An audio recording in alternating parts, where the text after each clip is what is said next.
ഭാരത് ലൈവിലേക്ക് സ്വാഗതം. ഇന്ന് ഞങ്ങളൊരു വാർത്ത ബ്രേക്ക് ചെയ്യുകയുണ്ടായി. അതായത് ശശി തരൂർ കഴിഞ്ഞ 10 വർഷത്തിലധികമായി BJP പാളയങ്ങളിലേക്ക് പോകുന്നുണ്ട്, BJPയുമായി ചർച്ച നടത്തുന്നുണ്ട്. ചർച്ചകളൊക്കെ പരാജയമായിരുന്നു. മാത്രമല്ല, സീറ്റ് ലഭിക്കാത്ത സാഹചര്യത്തിൽ തിരുവനന്തപുരത്ത് BJPയുടെ ടിക്കറ്റിൽ സീറ്റ് ലഭിക്കാത്ത സാഹചര്യത്തിലാണ് ശശി തരൂരിന് കോൺഗ്രസിൻ്റെ സ്ഥാനാർത്ഥിയായി നിൽക്കേണ്ടി വന്നത് എന്നായിരുന്നു ഇന്നൊരു വാർത്ത ഞങ്ങളുടെ എക്സിക്യൂട്ടീവ് എഡിറ്റർ കൂടിയായിട്ടുള്ള ഷീല പിള്ള അത് ബ്രേക്ക് ചെയ്തത്. ആ വാർത്തയുമായി ബന്ധപ്പെട്ടിട്ടാണ് ഞങ്ങൾ ആ ചർച്ചയിലേക്ക് അന്ന് പോകുന്നത്. ഷീലയ്ക്കും സ്വാഗതം. ഷീല, ഇപ്പോൾ നമ്മളിങ്ങനൊരു വാർത്തയാണ് കുറച്ച് മുമ്പ് ബ്രേക്ക് ചെയ്തത്. ഇതിൻ്റെ യാഥാർത്ഥ്യം യഥാർത്ഥത്തിൽ 2014 മുതൽ ഏതാണ്ട് കഴിഞ്ഞ 10 വർഷക്കാലമായി ശശി തരൂർ BJPയുമായി അടുക്കാൻ ശ്രമിക്കുന്നുവെന്ന് പല ഘട്ടങ്ങളിലും ഞാൻ തന്നെ വാർത്തയായി പറഞ്ഞിട്ടുണ്ട്. പല ഘട്ടങ്ങളിൽ അത് സംബന്ധിച്ച വാർത്തയും ഇൻഫർമേഷനും ഒക്കെ എനിക്ക് ലഭിച്ചിട്ടുള്ളതാണ്. അപ്പോഴൊക്കെ ഇന്ന് വരെ കഴിഞ്ഞ 2 വർഷമായി നിരവധി തവണ ശശി തരൂർ BJPയിലേക്ക് പോകുന്നുവെന്ന അഭ്യൂഹം തന്നെ നിലനിൽക്കുന്നുണ്ട്. അപ്പോഴൊക്കെ നമ്മൾ വാർത്ത ചെയ്തിരുന്നു. ഇതുവരെ ശശി തരൂർ അതുമായി ബന്ധപ്പെട്ട് ഒരു തരത്തിലുള്ള പ്രതികരണങ്ങളും നടത്തിയിട്ടില്ല, അല്ലെങ്കിൽ താൻ പോകുന്നില്ല എന്ന തരത്തിലാണ് പറഞ്ഞിരുന്നത്. എന്നാൽ ഇപ്പോൾ നമുക്ക് ഏറ്റവും കൃത്യമായ വാർത്ത ലഭിച്ചിരിക്കുന്നു. 2024 തെരഞ്ഞെടുപ്പ് പ്രഖ്യാപിക്കുന്നതിന് തൊട്ടു മുമ്പും ശശി തരൂർ തിരുവനന്തപുരം സീറ്റിനായി പ്രത്യേകിച്ച് കേരളത്തിൽ നിന്നൊരു രാഷ്ട്രീയ മാറ്റം ഉണ്ടാക്കാം, കേരളത്തിൽ ഏതെങ്കിലും തരത്തിലൊരു നീക്കം ഉണ്ടാക്കാനുള്ള സാധ്യതയുണ്ടോ എന്ന് ആരാഞ്ഞുകൊണ്ട് കേരളത്തിൽ ആ ഒരു BJPയുടെ ആ സ്പേസ് അത് എങ്ങനെയെങ്കിലും രക്ഷപ്പെടുത്തി എടുക്കണം, കേരളത്തിലും സീറ്റ് നേടണമെന്ന BJPയുടെ ആ ഒരു സ്പേസിലേക്ക് ചെല്ലാനും അവിടെ പിടിച്ചടക്കാനും എങ്ങനെയെങ്കിലും അതിൽ കയറി പറ്റാനുമുള്ള ശ്രമം നടത്തി. ആദ്യഘട്ടത്തിൽ നടന്ന ഒരു ശ്രമത്തിലൊക്കെ പരാജയപ്പെടാൻ കാരണം ശശി തരൂരിന്റെ ഭാര്യയുമായി ബന്ധപ്പെട്ട കേസുകളും അതുമായി ബന്ധപ്പെട്ടുണ്ടായ വിവാദങ്ങളും ഒക്കെ ആയിരുന്നു. എന്നാൽ അതിനുശേഷം വിധിയൊക്കെ വന്ന സാഹചര്യത്തിൽ പിന്നീട് വീണ്ടും ശശി തരൂർ സജീവമാവുന്നു, വീണ്ടും ജയിക്കുന്നു. അപ്പോൾ തിരുവനന്തപുരത്ത് അവസാന നിമിഷം വരെ നമുക്ക് മനസ്സിലാക്കേണ്ട ഒരു കാര്യം, ശശി തരൂർ മത്സരിക്കുന്നില്ല എന്ന് തന്നെയായിരുന്നു ശശി തരൂർ പോലും പറഞ്ഞിരുന്നത്. അപ്പോൾ ശശി തരൂർ ആ ഘട്ടങ്ങളിലൊക്കെ നിശബ്ദനായി നിന്നുകൊണ്ട് സീറ്റ് തനിക്ക് ലഭിക്കുമോ? അതുകൊണ്ട് ഞാൻ മനസ്സിലാക്കുന്നത് ശശി തരൂർ തെരഞ്ഞെടുപ്പ് പ്രഖ്യാപിക്കുന്നതിന് 1 മാസം മുമ്പ് പോലും അത്തരത്തിലുള്ള നീക്കം നടത്തിയിരുന്നു എന്നാണ്. അതായത് ഈ സീറ്റ് ലഭിക്കുന്നതിന് വേണ്ടിയുള്ള ശ്രമങ്ങൾ നടത്തിയിരുന്നു, ചർച്ചകൾ നടത്തിയിരുന്നു എന്നുള്ളതാണ്. അതുമായി ബന്ധപ്പെട്ട് ഇനിയും കേന്ദ്രമന്ത്രിമാരോ അല്ലെങ്കിൽ മന്ത്രിമാരോ ആരോടെങ്കിലും നമുക്ക് ചോദിച്ചാൽ അതിന് ചിലപ്പോൾ ഒരു പക്ഷേ കൃത്യമായ വിവരങ്ങൾ ലഭ്യമായിരിക്കും. ചർച്ചകൾ നടത്തിയിട്ടുണ്ട് എന്നുള്ളത് യാഥാർത്ഥ്യമാണ്. അതുമായി ബന്ധപ്പെട്ട ചില തെളിവുകൾ നമ്മുടെ കയ്യിലുണ്ട്. അത് നമ്മൾ അടുത്ത ഘട്ടത്തിൽ എന്താണ് റിവ്യൂ ചെയ്യും തീർച്ചയായും. ഇപ്പോൾ നമുക്ക് ശശി തരൂരുമായി ബന്ധപ്പെട്ട് വരുന്ന വിഷയങ്ങളിൽ ഞാൻ ഈ 2014 ഒരു കാര്യം പറയുമ്പോൾ 2014 തിരഞ്ഞെടുപ്പുമായി ബന്ധപ്പെട്ടിട്ടാണ് ശശി തരൂരിൻ്റെ ഒരു എൻട്രി വരുന്നത്. അതായത് ഈ BJPയിലേക്ക് വന്നതിന് ശേഷം, അതായത് അതിനു മുമ്പ് UPA എന്ന് പറയപ്പെടുന്നതിൻ്റെ 10 വർഷത്തെ അവരുടെ ഭരണ വൈകൃതം എന്ന് വേണമെങ്കിൽ പറയാം. അങ്ങനെ അഴിമതിയുടെ കൂത്തരങ്ങായിരുന്ന UPAയുടെ ഭരണത്തിന് ശേഷമാണ് 2014 പരാജയ ഭീതി എന്നുള്ളത് കൃത്യമായിട്ടും UPAയ്ക്കും കോൺഗ്രസിനും ഒക്കെ ഉണ്ടായിരുന്ന ഒരു സാഹചര്യമാണ്.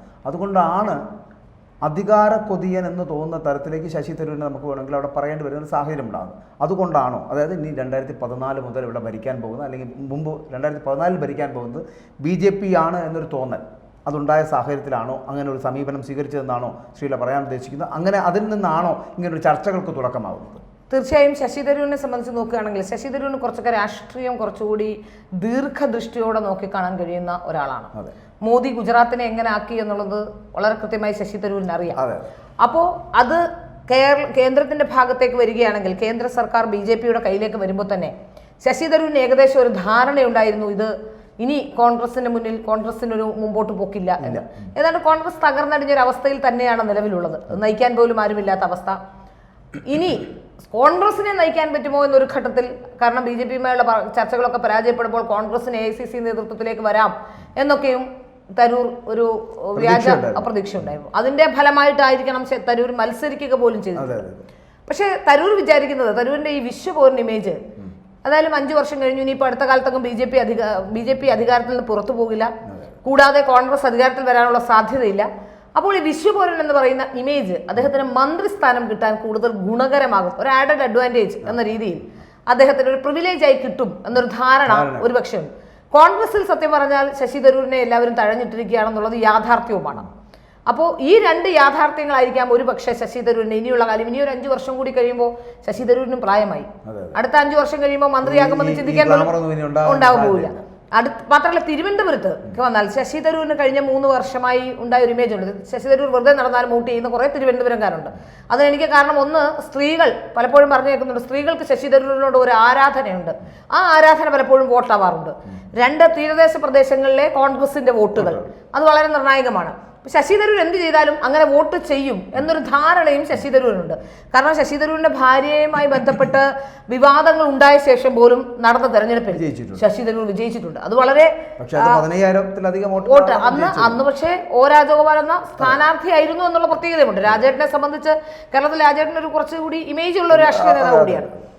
അപ്പോൾ അങ്ങനെ നിൽക്കുന്ന സമയത്താണ് വളരെ നമ്മൾ മനസ്സിലാക്കേണ്ട ഒരു കാര്യം, തീർച്ചയായും ശശി തരൂർ അദ്ദേഹത്തിന്റെ അധികാരം കിട്ടണം, അല്ലെങ്കിൽ ഒരു മന്ത്രിസ്ഥാനം കിട്ടണം എന്നുള്ളൊരു മോഹമായിരിക്കാം ഒരു പക്ഷേ BJP-യിലേക്ക് വരാനുള്ള സാധ്യത. പിന്നെ കേരളത്തിൽ നോക്കിയാൽ കേരളത്തിൽ ഒരു തരത്തിലും BJP-ക്ക് മുമ്പോട്ട് പോകാൻ കഴിയുന്നില്ല. വോട്ടിന്റെ പെർസെൻറ്റേജ് കൂട്ടുന്നുണ്ടെങ്കിലും കേരളത്തിലെ ജാതി രാഷ്ട്രീയവും മറ്റു ധ്രുവീകരണവും ഒക്കെ വരുമ്പോൾ തീർച്ചയായും ഇടതും വലതിന്റെയും ക്രോസ് വോട്ടിങ്ങും, അപ്പോൾ അങ്ങനെ വരുമ്പോൾ കേരളത്തിൽ BJP-ക്ക് മുമ്പോട്ട് പോകാൻ കഴിയുന്നില്ല. വോട്ട് കാലക്രമേണ കൂടുന്നുണ്ട്, പക്ഷെ വിജയത്തിലേക്ക് എത്താൻ കഴിയുന്നില്ല. അപ്പോ വിജയപരാജയങ്ങളെ സ്വാധീനിക്കുന്ന ഘടകങ്ങൾ പലപ്പോഴും ഈ ജാതി സമവാക്യങ്ങൾ, ആ സമവാക്യങ്ങൾ ഊന്നിക്കൊണ്ട് മുന്നോട്ട് പോകുന്ന ഒരു സാഹചര്യം കേരളത്തിൽ അങ്ങോളം ഇങ്ങോളം ഉണ്ട്. ഈ 20 ലോക്സഭാ നിയോജക മണ്ഡലങ്ങളിൽ എനിക്ക് തോന്നുന്നു ഏറ്റവും കൂടുതൽ ശ്രദ്ധ കേന്ദ്രീകരിക്കുന്ന ഒരു മണ്ഡലം കൂടിയാണ് തിരുവനന്തപുരം. അപ്പോൾ ഈ തിരുവനന്തപുരം മണ്ഡലത്തിൽ നിന്ന് വിജയിക്കുവാനുള്ള സാധ്യത കുറയുന്ന ഒരു കാലഘട്ടത്തിലാണ് ശശി തരൂർ ഇപ്പോൾ നിൽക്കുന്നത്, 2024 തെരഞ്ഞെടുപ്പിൽ നിൽക്കുന്നത്. അവിടെ 2 കാര്യങ്ങളാണ് ഇപ്പോൾ ശ്രീല പറഞ്ഞ പോലെ. ഒന്ന്, ഇവിടെ നിന്ന് വിജയിക്കുമോ എന്നുള്ള കാര്യത്തിൽ സംശയമുണ്ട്. 2, ഈ അധികാരം എന്നുള്ളത് കൈകളിലേക്ക് എത്തുക. ഇവിടെ നിന്ന് വിജയിച്ചു പോയാലും കേന്ദ്രത്തിൽ എന്തായാലും UPA ഗവൺമെന്റ് വരാൻ പോകുന്നില്ല, അല്ലെങ്കിൽ ഇന്ത്യ മുന്നണി എന്ന് പറയപ്പെടുന്ന മുന്നണി വരാൻ പോകുന്നില്ല. അടുത്ത 3ാമത്തെ ടൈമിലേക്ക് നരേന്ദ്രമോദി അധികാരത്തിലേക്ക് എത്തുന്നു എന്നുള്ള കാര്യത്തിൽ സംശയമില്ലാത്തൊരു സാഹചര്യമാണ്. അപ്പോൾ എന്തായാലും അധികാരം തന്നെയാണ് ഇതിന് പിന്നിലുള്ളത്. ശ്രീല കുറച്ച് മുമ്പ് പറഞ്ഞ പോലെ ചിലപ്പോൾ ഒരു ഗ്ലാമറിന്റെ ഒരു പരിവേഷം, ആ ഒരു ഗ്ലാമർ പരിവേഷത്തിൽ നിന്നുകൊണ്ട് ശശി തരൂർ പലപ്പോഴും വോട്ടുകൾ ലഭിക്കുന്നുണ്ട് എന്നുള്ള സാധ്യത അദ്ദേഹത്തിനുണ്ട്. അത് മാത്രമല്ല മറ്റൊന്ന് തീരദേശ മേഖലകളിൽ നിന്നുള്ള വോട്ട്. ആ തീരദേശ മേഖലകളിൽ നിന്നുള്ള വോട്ടുകൾക്ക് ബദലായിട്ടുള്ള ഒരു സംവിധാനമാണ് ഇപ്പോൾ രാജീവ് ചന്ദ്രശേഖർ കഴിഞ്ഞ ദിവസങ്ങളിൽ ഇനി അതിലേക്ക് പോകേണ്ട ആവശ്യമുണ്ട്. മറ്റൊന്ന് ഗ്ലാമർ എന്ന് പറയപ്പെടുന്നത് വയസ്സായാൽ ഈ ഗ്ലാമർ എന്ന് പറയുന്നത് താമസിയാതെ ഇല്ലാതാകുന്ന ഒരു സാഹചര്യം കൂടിയാണ് വരാൻ പോകുന്നത്. ഇത് 2 ഫാക്ടറും ഒഴിച്ചു കഴിഞ്ഞാൽ പിന്നെ ഉള്ളത് ജാതി മത സമവാക്യങ്ങളാണ്. ഒരു ഡൽഹി നായരാണ് ഇദ്ദേഹം എന്നാണ് പറഞ്ഞത്. നമുക്കറിയാം ആദ്യമേ ഉണ്ടായിട്ടുള്ള ഒരു വിവാദം എന്ന് പറയപ്പെടുന്ന ഡൽഹി നായരാണ്. അപ്പോൾ അത്തരത്തിലുള്ള ഒരു നായർ എന്നുള്ള ഒരു നിലപാട് കൂടി വെച്ചുകൊണ്ട് അങ്ങനെ ജാതീയമായിട്ടുള്ള ഒരു വേർതിരിവ് ഉണ്ടാക്കുന്ന ഒരു സമീപനം അവിടെ രാജീവ് ചന്ദ്രശേഖർ വന്നപ്പോൾ അതും ബ്രേക്ക് ചെയ്യപ്പെട്ടു. വിദ്യാഭ്യാസം, കാണാനുള്ള ഭംഗി, രാജീവ് ചന്ദ്രശേഖറും വേറൊരു തരത്തിലുള്ള ആളാണെങ്കിലും ഭംഗിയുള്ള ആൾ തന്നെയാണ്. ഏതായാലും കട്ടക്ക് കട്ടെ വിദ്യാഭ്യാസത്തിന്റെ രംഗത്താണെങ്കിലും ഇനി ലാംഗ്വേജ്, ഇംഗ്ലീഷ് ലാംഗ്വേജ് ഉപയോഗിക്കുന്ന ഇതാണെങ്കിലും എല്ലാം കൊണ്ടും സമന്മാരോ ഒരു പക്ഷേ അതിലുമേറെയായി. വിശ്വപൗരൻ എന്ന ഇമേജ് ഒക്കെ ഉണ്ടെങ്കിലും UN-ൽ ഉദ്യോഗസ്ഥനായിരുന്നു എന്നതിനപ്പുറത്തേക്ക് രാജീവ് ചന്ദ്രശേഖരൻ നോക്കുകയാണെങ്കിൽ അദ്ദേഹം പെൻഡിയൻ ചിപ്പ് അടക്കം ഉണ്ടാക്കുന്നതിൽ പ്രധാന പങ്ക് വഹിച്ച, അതിന്റെ പ്രൊഡക്ഷനിലടക്കം പ്രധാന പങ്ക് വഹിച്ച ആൾ കൂടിയാണ്. ഏഷ്യാനെറ്റിന്റെ മുതലാളിയാണ്. അപ്പോൾ പല ഘട്ടങ്ങളിൽ നമ്മൾ നോക്കിയാൽ തന്നെ നമുക്ക് മനസ്സിലാക്കാൻ സാധിക്കുന്നത് രാജീവ് ചന്ദ്രശേഖർ കൈവച്ച മേഖലയിലെല്ലാം അദ്ദേഹം വിജയം കൈവരിച്ച ഒരാളാണെന്നുള്ളത്. അത് മാത്രമല്ല അദ്ദേഹത്തെ സംബന്ധിച്ച് ആളുകൾക്ക് കുറച്ചുകൂടി എനിക്ക് തോന്നുന്നു ഈ ശശി തരൂരിനേക്കാൾ ആളുകൾക്ക് കുറച്ചുകൂടി അപ്രോച്ചബിൾ ആയ ആളാണ്. അപ്പൊ അതൊരു പ്രധാനപ്പെട്ട ഘടകം തന്നെയാണ്. തിരുവനന്തപുരത്തുകാർക്ക് ശശി തരൂരിൽ കാണുന്ന ഗുണങ്ങൾ എല്ലാം അതിലേറെ ഗുണങ്ങൾ കാണാൻ കഴിയുന്ന ഒരാളാണ് രാജീവ് ചന്ദ്രശേഖർ. ശശി തരൂരിൽ കാണുന്ന പല നെഗറ്റീവുകളും രാജീവ് ചന്ദ്രശേഖറിൽ കാണാനും കഴിയില്ല. അതൊരു വലിയ ഘടകം തന്നെയാണ്. യഥാർത്ഥത്തിൽ ഇപ്പോൾ ശശി തരൂർ രാജീവ് ചന്ദ്രശേഖറെ പേടിച്ചു തുടങ്ങിയിരിക്കുന്നു എന്ന് വേണം. അത് ഈ ഇലക്ഷനുമായിട്ട് ബന്ധപ്പെട്ട് നമ്മൾ ബ്രേക്ക് ചെയ്ത വാർത്തയുമായി ബന്ധപ്പെട്ട് അതിലാണെങ്കിൽ ഇപ്പോൾ 2014 വരെ, എനിക്ക് തോന്നുന്നു 2012 മുതലായിരിക്കാനാണ് സാധ്യത എന്നാണ് അറിയുന്നത്. അപ്പോൾ 2014 ആ കാലഘട്ടം മുതൽ ഇങ്ങോട്ട് ഇങ്ങനെ ഒരു സാധ്യത ഉണ്ടാക്കിയെടുക്കുക എന്നൊരു ലക്ഷ്യത്തോടു കൂടിയാണ് വന്നത്. അപ്പോൾ അതിന്റെ തെളിവുകൾ നമുക്ക് അടുത്ത വരും ദിവസങ്ങളിൽ പുറത്തു കൊടുക്കുകയും. അപ്പോൾ ഈ ഒരു സാധ്യത ഉണ്ടാക്കിയെടുക്കുന്നത് എന്തുകൊണ്ടാണ് എന്ന് പറഞ്ഞാൽ ഈ അധികാര കൊതി തന്നെയാണ്. അങ്ങനെയാണെങ്കിൽ അധികാര കൊതി മൂത്തു നിൽക്കുന്ന ശശി തരൂർ ഇപ്പോൾ പരാജയപ്പെട്ട് കഴിഞ്ഞാൽ ഇനി സംഭവിക്കാൻ പോകുന്നത് എന്തായിരിക്കും? അങ്ങനെയാണെങ്കിൽ എന്തായിരിക്കും ഉദ്ദേശിക്കുന്നത്? ഒരുപക്ഷെ ശശി തരൂരിന് പോലും ഇത്തവണ തെരഞ്ഞെടുപ്പിൽ വിജയിക്കണമെന്ന് തോന്നലുണ്ടാകുന്നില്ല എന്നാണ് എൻ്റെ താല്പര്യം ഉണ്ടാവില്ല എന്നാണ് എൻ്റെ ഒരു ധാരണ. കാരണം തോറ്റാൽ കോൺഗ്രസിലെ ഗ്രൂപ്പിസം എന്ന് പറഞ്ഞുകൊണ്ട് പതുക്കെ ഇറങ്ങി BJP-യിലേക്ക് പോകാം. പക്ഷെ BJP-യിൽ നിന്നൊരു പച്ചക്കൊടി കിട്ടുന്നില്ല. അതുകൊണ്ടാണ് ശശി തരൂരിന് ഇപ്പോൾ ഒരു പ്രശ്നമായി. അതാണ് ഏറ്റവും വലിയ ചോദ്യം. അതാണ് നമ്മളിപ്പോൾ ബ്രേക്ക് ചെയ്തപ്പോൾ പറഞ്ഞതുപോലെ BJP-യിലേക്ക് എത്തപ്പെടുന്ന നമുക്കറിയാം പത്മജ വേണുഗോപാൽ അങ്ങനെയൊക്കെ ഉള്ള ചിലപ്പോൾ സാധ്യതകൾ വളരെ കുറവുള്ളവർ പോലും എത്തുന്നുണ്ട്. അപ്പോൾ അങ്ങനെയുള്ള തരത്തിൽ ശശി തരൂർ പക്ഷേ സാധ്യതയുള്ള ഒരു മനുഷ്യൻ, വേണമെങ്കിൽ നമുക്കിവിടെ ഉപയോഗപ്പെടുത്താൻ പറ്റുന്ന ഒരു വ്യക്തിയാണ്. അങ്ങനെ BJP-യുടെ സ്ഥാനാർത്ഥിയായി. പക്ഷേ BJP എവിടെയാണ് അല്ലെങ്കിൽ ചില ചർച്ചകൾ നടത്തുമ്പോൾ ഈ ചർച്ചകൾ പരാജയപ്പെട്ടു പോകുന്നത് അല്ലെങ്കിൽ പോയത് നമ്മളെ കൊണ്ടായിരിക്കും? ഒന്ന് ഞാൻ മനസ്സിലാക്കുന്നത് ശശി തരൂർ വലിയ അംബീഷ്യസ് ആയിട്ടുള്ള ഒരാളാണെന്ന്. അദ്ദേഹത്തിന് ഒരു കേന്ദ്ര സഹമന്ത്രി പദമൊന്നും പോരാ, കേന്ദ്രമന്ത്രി പദം തന്നെ വേണം. ഒന്ന് ക്യാബിനറ്റ് മന്ത്രി തന്നെ ആവണം. 2, അദ്ദേഹത്തിന്റെ കൊലപാതക കേസുമായി ബന്ധപ്പെട്ടുമൊക്കെ അദ്ദേഹത്തിനുണ്ടായിട്ടുള്ള ചില പ്രശ്നങ്ങൾ, സ്ത്രീ വിഷയവുമായി ബന്ധപ്പെട്ട് അദ്ദേഹത്തിനുണ്ടായ പ്രശ്നങ്ങൾ, ഈ പ്രശ്നങ്ങളും പേരുദോഷവും ഒക്കെ യഥാർത്ഥത്തിൽ ബി ജെ പിയെ തടയുന്ന ഒരു പ്രധാന ഘടകമാണ്. പിന്നെ പ്രത്യേകിച്ച് തിരുവനന്തപുരത്തെ ബി ജെ പിക്കാർക്ക് അത്ര താല്പര്യം ശശി തരൂർ വരുന്നതിനില്ല എന്നാണ് ഞാൻ മനസ്സിലാക്കുന്നത്. അതിനകത്ത് ഈ ബി ജെ പിയുടെ ദേശീയ ഘടകങ്ങൾ പലപ്പോഴും എടുക്കുന്ന ചില തീരുമാനങ്ങൾ നമുക്കറിയാം. ഇപ്പോൾ ഈ അജിത് പവാർ അടക്കമുള്ളവരുടെ വരവ് പലതരത്തിലും അഴിമതിയുടെ കറ പുരണ്ടിട്ടുള്ള നേതാക്കൾ പലപ്പോഴും എത്തിയിട്ടുണ്ട്. പക്ഷേ അവർക്ക് പലപ്പോഴും പിന്നെ ക്ലീൻ ചിറ്റ് നൽകുന്ന ഒരു സമയം പ്രഫുൽ പട്ടേൽ അടക്കമുള്ളവരുടെ കാര്യത്തിൽ അത്തരത്തിലൊരു സമീപനം സ്വീകരിക്കുന്ന ആ ഒരു സംവിധാനമുള്ളപ്പോൾ മറ്റ് രാഷ്ട്രീയ പാർട്ടികൾ ചോദിച്ചേക്കാം എന്തുകൊണ്ടാണ് ശശി തരൂരിൻ്റെ കുറവെന്ന്. പക്ഷെ അവിടെ ഇപ്പോൾ ശ്രീല പറഞ്ഞ കാര്യമാണ് ശ്രദ്ധേയമാവുന്നത്. കാരണം സ്ത്രീ വിഷയവുമായി ബന്ധപ്പെട്ടുള്ള പ്രശ്നങ്ങൾ അത് ബി ജെ പി അംഗീകരിക്കുന്നില്ല. അതാണ് മനസ്സിലാക്കേണ്ടത്. സ്ത്രീ വിഷയവുമായി ബന്ധപ്പെട്ടുള്ള വിഷയങ്ങളാണ്. ബാക്കി ആരെയും സംബന്ധിച്ച് അത്തരത്തിലുള്ള വിവാദങ്ങൾ, പക്ഷേ രാഷ്ട്രീയ നേതാക്കളെ സംബന്ധിച്ച് അഴിമതി ആരോപണം ഉണ്ടാവുക സ്വാഭാവികമാണ്. പക്ഷെ സ്ത്രീ വിഷയം, അതും ഒന്നിലേറെ തവണ സ്ത്രീകളുമായി ബന്ധപ്പെട്ടുള്ള വിഷയം, അതായത് അവസാനം നമുക്കറിയാം മഹുവ മൈത്രയുടെ വിഷയം പോലും ഈ RSSന്റെ ഒരു അജണ്ടയുണ്ട്. അതായത് RSSന്റെ പൂർണ്ണമായിട്ടൊരു പിന്തുണ ഈ ബി ജെ പിക്ക് ലഭിക്കുന്നുണ്ട്. മാത്രമല്ല ഒരു ഗൈഡ് ലൈൻ അത് RSSന്റെയാണ്.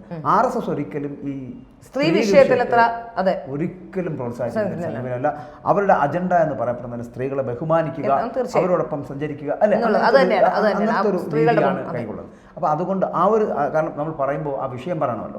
എന്തുകൊണ്ടാണ് ബി ജെ പിക്ക് ശശി തരൂരിനെ ദഹിക്കാതാകുന്നത്, അല്ലെങ്കിൽ ചർച്ചകൾ പരാജയപ്പെട്ടു പോകുന്നത് എന്തുകൊണ്ടാണ് എന്ന് ചോദിക്കുമ്പോൾ എനിക്ക് പറയാൻ പറ്റും. നമുക്ക് ഈ വിഷയത്തിൽ ട്രസ്റ്റ് ചെയ്യാൻ കഴിയില്ല. കാരണം സ്ത്രീ വിഷയവുമായി ബന്ധപ്പെട്ട് നോക്കുകയാണെങ്കിൽ അദ്ദേഹത്തിന് 2-3 വിവാഹങ്ങൾ, അത് കഴിഞ്ഞ് മെഹർ തരാറുമായിട്ടുണ്ടായ ആ വിവാദം, അതിനുശേഷം ഇപ്പോൾ അവസാനം എത്തി നിൽക്കുന്ന മഹുവ മൈത്ര അടക്കമുള്ള വിവാദങ്ങൾ, പിന്നെ അസംഖ്യം പുറത്തറിയാത്ത വിവാദങ്ങൾ. അങ്ങനെ സ്ത്രീ വിഷയം നോക്കിയാൽ അദ്ദേഹത്തിന് നമുക്ക് ഒരിക്കലും ട്രസ്റ്റ് ചെയ്യാൻ കഴിയില്ല. അദ്ദേഹം അടുത്ത സെക്കൻഡിൽ എങ്ങനെയാണ് പെരുമാറുക എന്നറിയില്ല. ഈവൻ തിരുവനന്തപുരത്ത് MP ആയി അദ്ദേഹം എത്തുന്ന ദിവസങ്ങളിൽ പോലും, വളരെ കുറച്ച് ദിവസങ്ങളാണ് അദ്ദേഹം മണ്ഡലത്തിലുണ്ടാവുക, ആ ദിവസങ്ങളിൽ പോലും നിശാ പാർട്ടികൾക്കും രാത്രി സഞ്ചാരവും നിശാ പാർട്ടിയും ഒക്കെയാണ് എന്നാണ് നമ്മുടെ തമ്പാനൂർ സതീഷ് അടക്കമുള്ളവർ, സന്തോഷ് സഹചാരി എന്ന കോൺഗ്രസിന് പ്രത്യേകിച്ച് തിരുവനന്തപുരത്ത് എന്ത് നടന്നാലും അറിയുന്ന ഒരാൾ കൂടിയാണ് തമ്പാനൂർ സതീഷ്. അത്തരത്തിലുള്ളവർ പറയുന്നത് പോലും ആ തരത്തിലാണ്. അപ്പോൾ തീർച്ചയായും ശശി തരൂരിന്റെ ഇത്തരത്തിലെ പ്രശ്നങ്ങൾ, ശശി തരൂരിന്റെ സ്വഭാവത്തിലെ പ്രശ്നങ്ങൾ തന്നെയാണ് അദ്ദേഹത്തിന് BJP-യിലേക്ക് കടന്നു ചെല്ലുന്നതിനൊരു പ്രശ്നമായി മാറിയിട്ടുള്ളത് എന്നാണ് മനസ്സിലാക്കാൻ സാധിക്കും. പക്ഷേ ഒന്ന് വിചാരിച്ചിരുന്നുവെങ്കിൽ ചിലപ്പോൾ ഈ വിശ്വപൗരനെ തിരുവനന്തപുരത്തിന്റെ സ്ഥാനാർത്ഥിയായിട്ട് മാറ്റാൻ തരുന്ന തീർച്ചയായും ആക്കാമായിരുന്നു. പക്ഷേ അന്നും കേന്ദ്രമെടുത്ത സമീപനം, കേരളത്തിൽ നിന്ന് ഒരാളും തീരുമാനിക്കേണ്ട, തിരുവനന്തപുരത്തെ സ്ഥാനാർത്ഥിയെ സംബന്ധിച്ച് അത് മോദിയുടെ ഗ്യാരണ്ടിയാണ്. അത് തിരുവനന്തപുരത്ത് ഒരു സ്ഥാനാർത്ഥി വേണം, പ്രത്യേകിച്ച് തലസ്ഥാനമാണ്. തിരുവനന്തപുരത്ത് ഒരു നല്ല സ്ഥാനാർത്ഥി വേണം. കഴിഞ്ഞ തവണ 2ാം സ്ഥാനത്തെത്തിയ ഒരു മത്സരം, തെരഞ്ഞെടുപ്പ് നല്ല രീതിയിൽ ഒരു മത്സരം കാഴ്ചവെച്ച മണ്ഡലമാണ്. അപ്പോൾ തിരുവനന്തപുരത്ത് നിന്ന് ഒരാളെ അവർക്ക് കിട്ടിയാൽ കേന്ദ്രമന്ത്രിയാക്കാൻ എളുപ്പമാണ്, കേന്ദ്രമന്ത്രിയാകും. ഇനി തിരുവനന്തപുരത്ത് നിന്ന് രാജീവ് ചന്ദ്രശേഖർ വിജയിച്ചില്ലെങ്കിലും ഒരുപക്ഷെ കേന്ദ്രമന്ത്രിയാവാൻ സാധ്യതയുണ്ട് എന്നാണ് മനസ്സിലാക്കാൻ സാധിക്കുന്നത്. വിജയിച്ചാലുള്ള ഗുണം തിരുവനന്തപുരത്തുകാർക്കാണ്. ഇപ്പോൾ കേന്ദ്രമന്ത്രി വേറെ ഏതെങ്കിലും സംസ്ഥാനങ്ങളിൽ നിന്ന് അദ്ദേഹത്തെ രാജ്യസഭയിലേക്ക് എത്തിച്ചാൽ അവിടുത്തെ കാര്യങ്ങൾ അദ്ദേഹത്തിന് നോക്കേണ്ടി വരും. തിരുവനന്തപുരത്തുകാർക്ക് വേണ്ടി അദ്ദേഹത്തിന് ചെയ്യാൻ കഴിയില്ല. തിരുവനന്തപുരത്ത് നിന്നും ലോക്സഭയിലേക്ക് മത്സരിച്ച് വിജയിച്ചാൽ അദ്ദേഹത്തിന് തിരുവനന്തപുരത്തിന്റെ പ്രശ്നങ്ങൾ ജെനുവിനായി അവിടെ ഉയർത്തിക്കാട്ടാൻ കഴിയും. അത് തന്നെയാണ് തിരുവനന്തപുരത്തിന്റെ, അതായത് കേരളത്തിൽ നിന്ന് കേരളം കൂടി അവർ BJP ഒരു ശ്രദ്ധയിലുള്ള സ്ഥലമാണ് കേരളം. അതിന് കാരണവും കേരളത്തിൽ RSS ശാഖകളുടെ എണ്ണം കൂടുതലാണ്. കേരളത്തിൽ കുറച്ചുകൂടി വളരെ ബുദ്ധിമുട്ടാണ് കേരളത്തിൽ രാഷ്ട്രീയ പ്രവർത്തനം നടത്താൻ. കാരണം CPM-ന്റെ അക്രമത്തെയൊക്കെ പ്രതിരോധിച്ചുകൊണ്ട് ഒന്നുമില്ലാത്ത കാലഘട്ടത്തിൽ മുതൽ, ഒരു സീറ്റുമില്ലാത്ത കാലഘട്ടം മുതൽ ഇവിടുത്തെ ആൾക്കാർ ഇവിടെ BJP-യുമായി ബന്ധപ്പെട്ട് പ്രവർത്തിക്കുന്നുണ്ട്. അപ്പോൾ തീർച്ചയായിട്ടും നമുക്ക് മനസ്സിലാക്കാൻ സാധിക്കുന്നത് ശശി തരൂരിനെ വേണ്ട എന്ന തീരുമാനം കേരളത്തിന്റെ കൂടി ഒരു തീരുമാനമായിരുന്നു.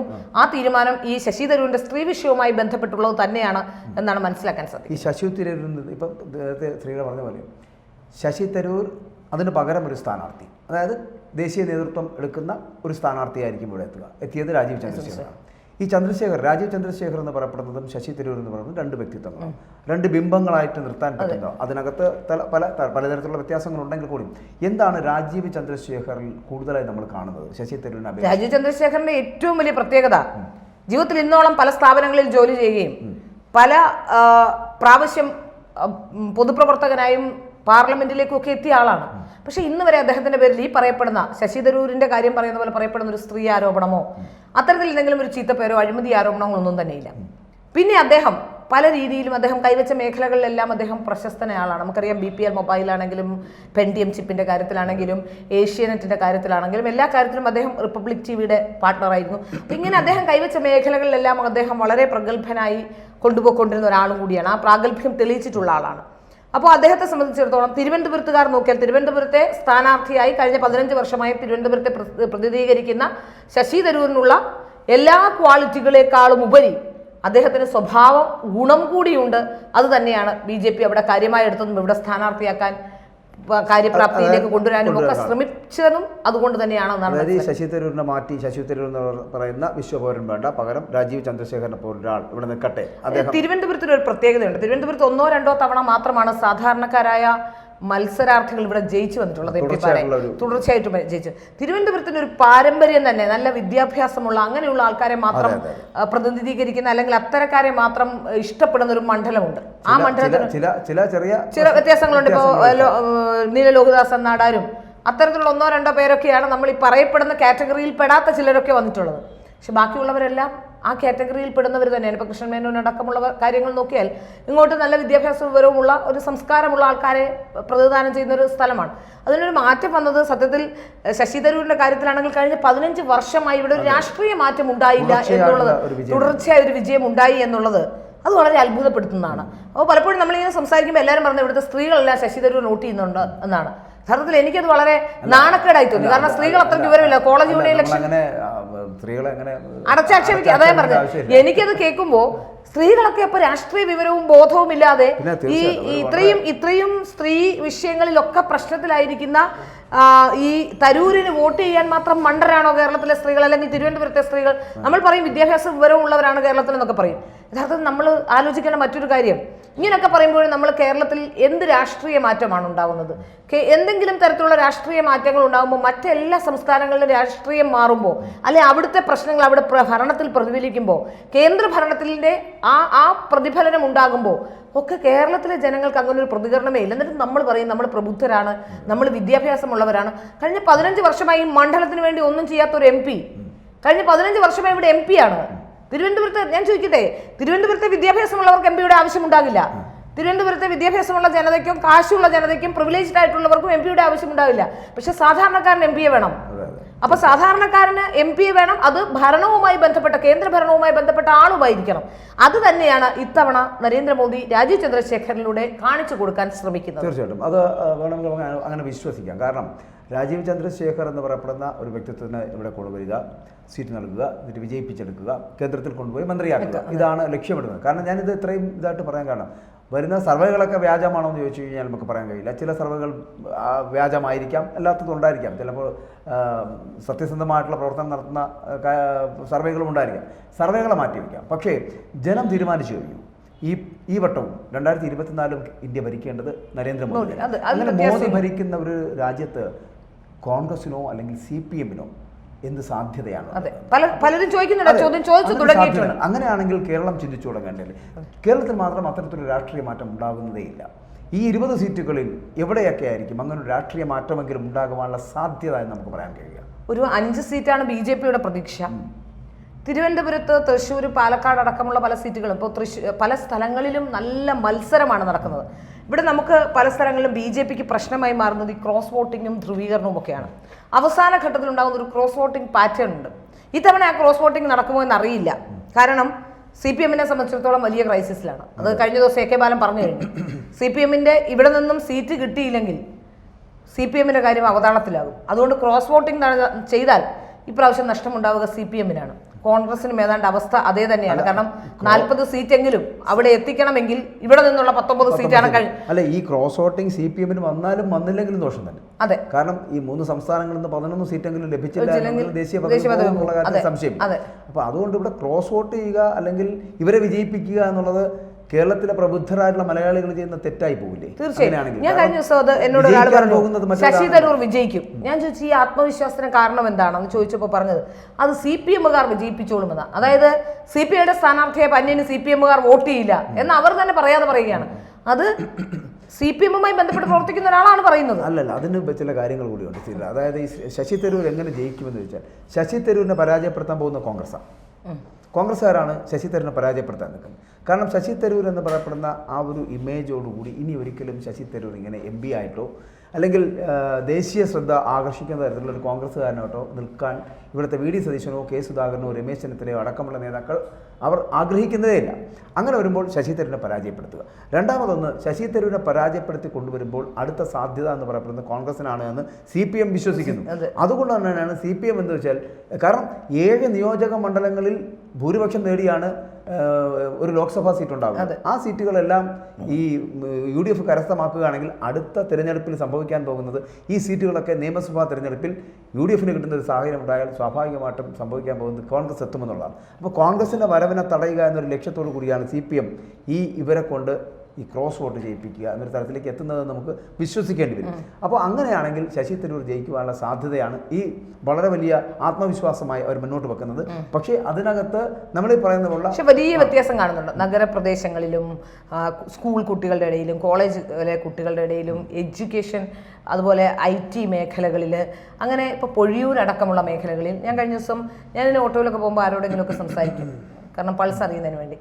അപ്പോൾ നമ്മുടെ വിഴിഞ്ഞം പ്രദേശത്തുള്ള ഒരു ഓട്ടോ ഡ്രൈവറോട് ഞാൻ ചോദിച്ചു, ആരാണ് ഇപ്രാവശ്യം ജയിക്കുക? അപ്പോൾ അദ്ദേഹം പറഞ്ഞു, വേറെ ആര് ജയിച്ചിട്ട് എന്ത് കാര്യം, രാജീവ് ചന്ദ്രശേഖർ ജയിച്ചാൽ മാത്രമേ ഇവിടെ എന്തെങ്കിലും നടക്കൂ. ആ നിലയിലേക്ക് കാര്യങ്ങൾ എത്തിച്ചേർന്നിട്ടുണ്ട്. അദ്ദേഹം മണ്ഡലത്തിൽ വളരെ സുപരിചിതനായി കഴിഞ്ഞു. ആദ്യഘട്ടത്തിൽ ഇവർ പറഞ്ഞത് മണ്ഡലത്തിൽ സുപരിചിതനല്ല എന്നാണ്. അപ്പൊ മലയാളിയാണ്, മണ്ഡലത്തിൽ സുപരിചിതനാണ്, മലയാളം പറയാനറിയാം, ഇംഗ്ലീഷ് പറയാനറിയാം, ഹിന്ദി പറയാനറിയാം. അങ്ങനെയല്ല, ഈ പറയുന്ന പരിചിതനായിട്ടുള്ള സുപരിചിതനല്ലാത്ത അപരിചിതനായിട്ടുള്ള ഒരാളാണ് രാജീവ് ചന്ദ്രശേഖർ എന്ന് പറയുന്ന ശശി തരൂരും അങ്ങനെയല്ല. ആ വാർത്ത ഈ കോൺഗ്രസ്സുകാരോ CPMകാരോ മാത്രമല്ല പറയുന്നത് എന്നുള്ളതാണ്. വി മുരളീധരൻ അടക്കം പറഞ്ഞിട്ടുണ്ട്.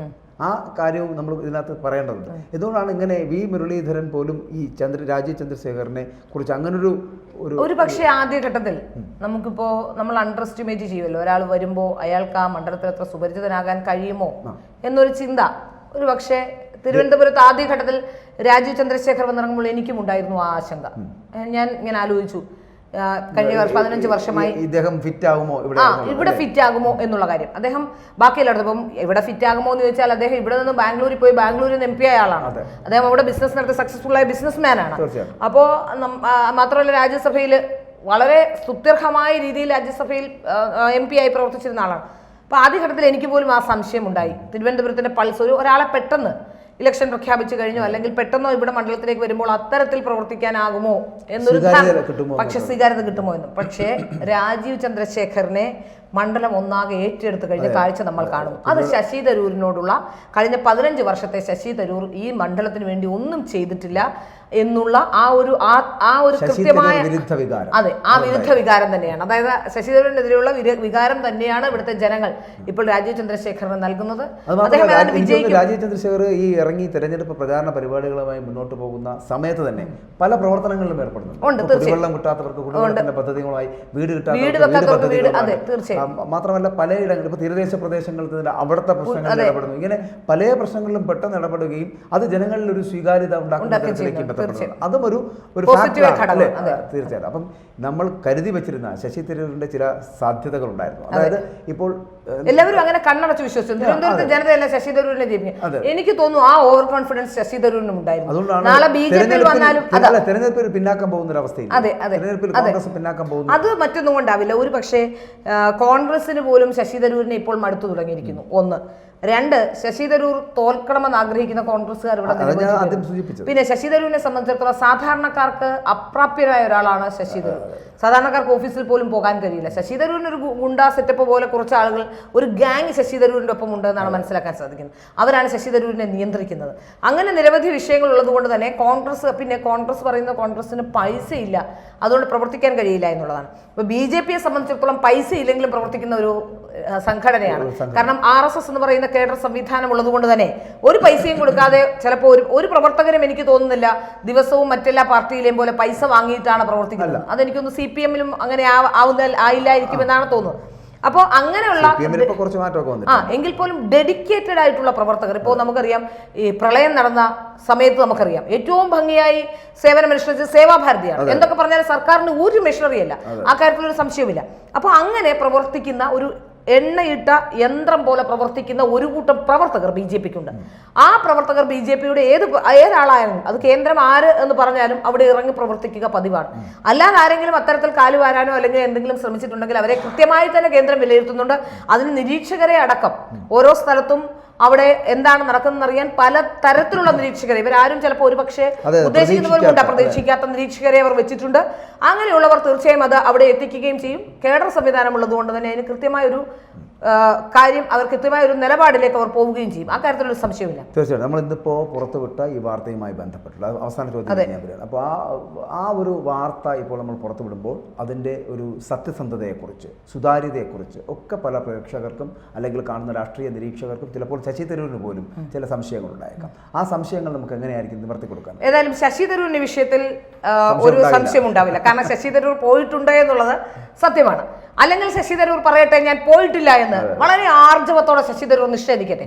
ശശി തരൂർ ഒന്ന് നിഷേധിച്ചാൽ പോയിട്ടുണ്ട്, BJPയുമായി ചർച്ച നടത്തിയിട്ടില്ല, ഞാൻ ഒരു ഘട്ടത്തിലും BJPയുമായി ഒരു തരത്തിലുള്ള ചർച്ചയും നടത്തിയിട്ടില്ല എന്ന് ശശി തരൂർ നിഷേധിക്കട്ടെ. നിഷേധിച്ചാൽ അതിന് തക്ക കൃത്യമായ ഉണ്ട് എന്ന് തെളിയിക്കാൻ ആവശ്യമായ രേഖകൾ നമ്മൾ അത് തീർച്ചയായും പുറത്തു.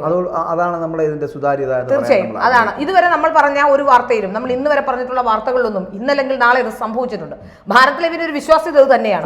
ഭാരത് ലൈവ് എന്ന് പറയുന്ന ചാനലിനെ സംബന്ധിച്ച് പറയുകയാണെങ്കിൽ നമ്മൾ ഇന്ന് വരെ കൊടുത്തിട്ടുള്ള വാർത്തകളിൽ നമുക്ക് മറ്റൊരു തരത്തിലുള്ള ഡിഫമേഷൻ ഒന്നും വരേണ്ട സാധ്യതയില്ല. നമ്മൾ എന്ത് കൊടുത്താലും അത് ശരിയാണ്. ഏതെങ്കിലും ഘട്ടത്തിൽ നമുക്കത് പോകേണ്ടതില്ല. അപ്പൊ അതുകൊണ്ട് തന്നെ നമുക്ക് വ്യക്തമായി പറയാൻ കഴിയുന്നു, ശശി തരൂർ BJPയുമായി ചർച്ച നടത്തിയിട്ടുണ്ട്. വീണ്ടും പറയുന്നു, എന്റെ പൂർണ്ണമായ ബോധ്യത്തിന്റെ അടിസ്ഥാനത്തിൽ തന്നെ പറയുന്നു, ശശി തരൂർ നിഷേധിക്കട്ടെ, താൻ ഒരു ഘട്ടത്തിലും അങ്ങനെ നടത്തിയിട്ടില്ല എന്ന് നിഷേധിച്ചാൽ നടത്തിയിട്ടുണ്ട് എന്ന് തെളിയിക്കാൻ ആവശ്യമായ തെളിവുകൾ നമ്മുടെ പക്കലുണ്ട്.